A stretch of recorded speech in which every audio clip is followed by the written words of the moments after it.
Assalamualaikum warahmatullahi wabarakatuh. Salam sejahtera, salam sehat untuk kita semua. Semoga juga teman-teman dalam keadaan baik-baik saja. Dan nanti malam timnas kesayangan kita akan bertarung melawan Saint Kitts and Nevis dalam rangka FIFA Series untuk tahun 2026 ini. Kita akan bertarung 2 kali. Ya, walaupun diikuti 4 tim tapi hanya 2 kali bermain. Jika menang melawan Saint Kitts, maka kita akan tampil pada tanggal 30 Maret menghadapi pemenang antara Bulgaria dan Kepulauan Salomon. Dan saya pikir Bulgaria yang bisa memenangkan pertandingan, dan ini menjadi pertandingan yang ditunggu antara Indonesia dan Bulgaria. Tapi yang paling penting buat Jai Ises dan kawan-kawan adalah melewati pertandingan dulu, fokus menghadapi Saint Kitts, tidak boleh dulu berbicara ke depan. Karena ini pertandingan yang dinanti oleh banyak orang, penggemar sepak bola Indonesia, yang seperti sudah tidak sabar, ya penasaran untuk melihat penampilan lagi bagi Garuda kita di bawah pimpinan pelatih baru John Herdman. Dan pasti harapan banyak orang adalah kita bisa memenangkan pertandingan melawan Saint Kitts. Dengan perbedaan level peringkat FIFA, kita bermain di kandang, kualitas pemain kita memang kalau bisa dilihat di atas pemain lawan. Sepertinya kita bisa memenangkan pertandingan. Namun, ya, tetap tidak boleh menganggap enteng, menganggap remeh. Harus fokus untuk menghadapi Saint Kitts, karena bukan tidak mungkin Saint Kitts akan bisa membuat kejutan. Dalam sepak bola itu hal-hal yang bisa selalu terjadi di lapangan. John Herdman sebagai pelatih sudah mengumpulkan pemain sejak beberapa hari yang lalu, bahkan sampai kemarin pemain sudah datang. Semua termasuk dengan Jai Ises sudah berlatih dengan baik, ya. Dia senang sekali dengan semangat, kekompakan yang ada dalam latihan, ya. Chemistry pasti sudah dapat karena ini kan sudah bermain terus sebelum John Herdman di zaman STY, zaman PK, ya. Sebelum John Herdman masuk, mereka sudah menjadi bagian kesatuan dari Garuda. Makanya tidak ada banyak perubahan yang dilakukan. John Herdman tinggal meneruskan saat ini, tinggal taktik, strategi seperti apa yang akan dilepas oleh John Herdman. Dalam jumpa pers kemarin sudah bisa melihat bahwa Elkan Bagot masuk bersama dengan John Herdman, ya. Dan dari situ sudah bisa melihat ketika Elkan ikut di dalam preskon, maka Elkan akan menjadi salah satu bagian pemain yang bisa ditampilkan di starting 11 saat menghadapi Saint Kitts, ya, di lini belakang. Nah, ini yang menarik ketika Elkan masuk, apakah tetap akan dengan 3 back atau dengan flat 4 back yang akan ditampilkan oleh John Herdman.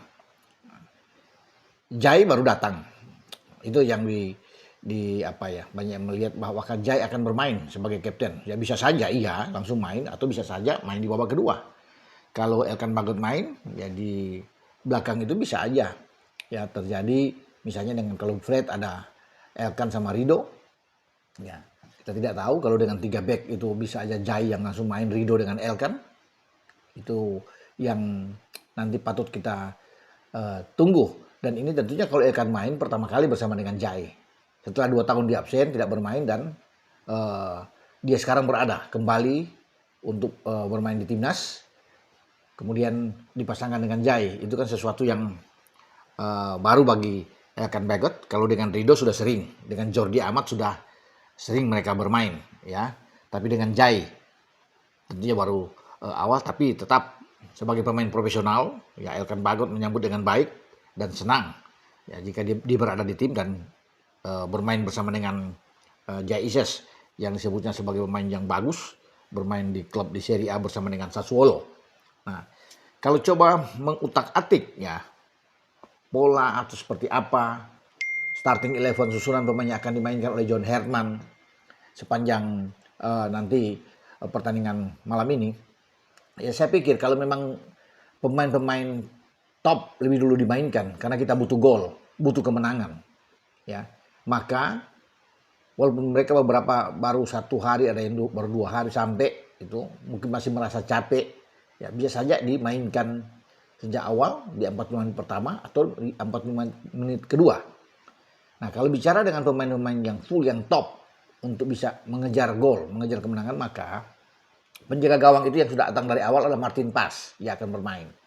Di belakang memang kita menantikan dengan Elkan, Jai, dan Rido yang ada di sana. Ya, apakah Kevin Dix akan tersedia? Bisa saja. Ketika Verdong didorong misalnya bermain bersama Joe Pelupesi di tengah, maka Dix bisa bermain di kiri. Karena itu yang selalu ditampilkan oleh pelatih Eugen Polanski di Borussia Mönchengladbach. Dia coba memindahkan Dix yang biasa bermain di kanan, coba bermain di kiri, dan Dix menjalankan itu bersama dengan Gladbach di Bundesliga sangat baik. Ya, tidak ada masalah bagi Kevin Dix. Bermain di back tengah juga oke, mau di kanan dan dia beberapa kali bermain di kiri. Nah kalau di kiri ketika di James tidak ada, maka Dix akan bermain di sana. Sandy Walsh akan ada di kanan. Dengan formasi yang menurut saya katakan 3-4-3, maka itu yang terjadi. Ya, Dix, Walsh di tengah adalah Calvin Verdong dan Joe Pelupesi. Nah itu kan apakah Joe yang masih mungkin jet lag, apakah dia langsung dimainkan atau Ivar Jenner yang lebih dulu ditampilkan, karena Ivar Jenner sudah ikut dalam latihan sejak awal sama seperti Ole dan Elkan Bagot. Ya, tapi kalau Joe dimainkan maka dengan Calvin Verdong. Nah 3 di depan. Saya pikir kalau dari awal diambil, mungkin saja Eliano Reinders yang akan bermain dari sisi ini, kemudian Ole Romani ya akan tampil.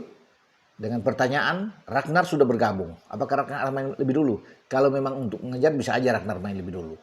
Tapi kalau tidak bisa aja perubahan. Mungkin Beckham bisa bermain atau ada pertukaran yang bisa terjadi di depan ya, dengan Mauro atau Ramadan yang lebih dulu ada di depan, Ole bergeser bermain agak lebih ke kiri ke flank ya. Sementara di kanan masih Eliano. Dengan opsi lain menurut saya, Jakob Sayuri di depan bisa di kanan, Eliano ada di kiri, kemudian Ole Romani yang ada di depan. Nah itu bisa saja. Semua berpulang tergantung kepada Coach JH. Dia yang bertanggung jawab, dia yang lebih tahu. Dengan formasi kita hanya coba untuk mengira-ngira saja komposisi yang ada, tapi finalnya maka JH yang akan memutuskan siapa yang akan main di awal ya, sebelum ada pergantian di babak kedua. Karena bagaimanapun kita ini kan kalau ingin masuk ke fase selanjutnya di partai puncak yang menghadapi salah satu di antara Bulgaria dan Kepulauan Salomon, maka harga matinya harus menang, tidak bisa ditawar, dan peluang itu ada dengan tidak menganggap enteng lawan ya.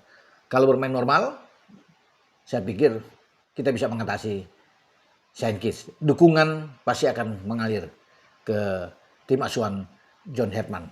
Ya, kita berdoa yang terbaik buat Jaises dan kawan-kawan sehingga bisa mendapatkan hasil juga yang baik dan maksimal ya, sesuai dengan keinginan kita semua. Dengan saya Bung Ropan berbicara. Ciao.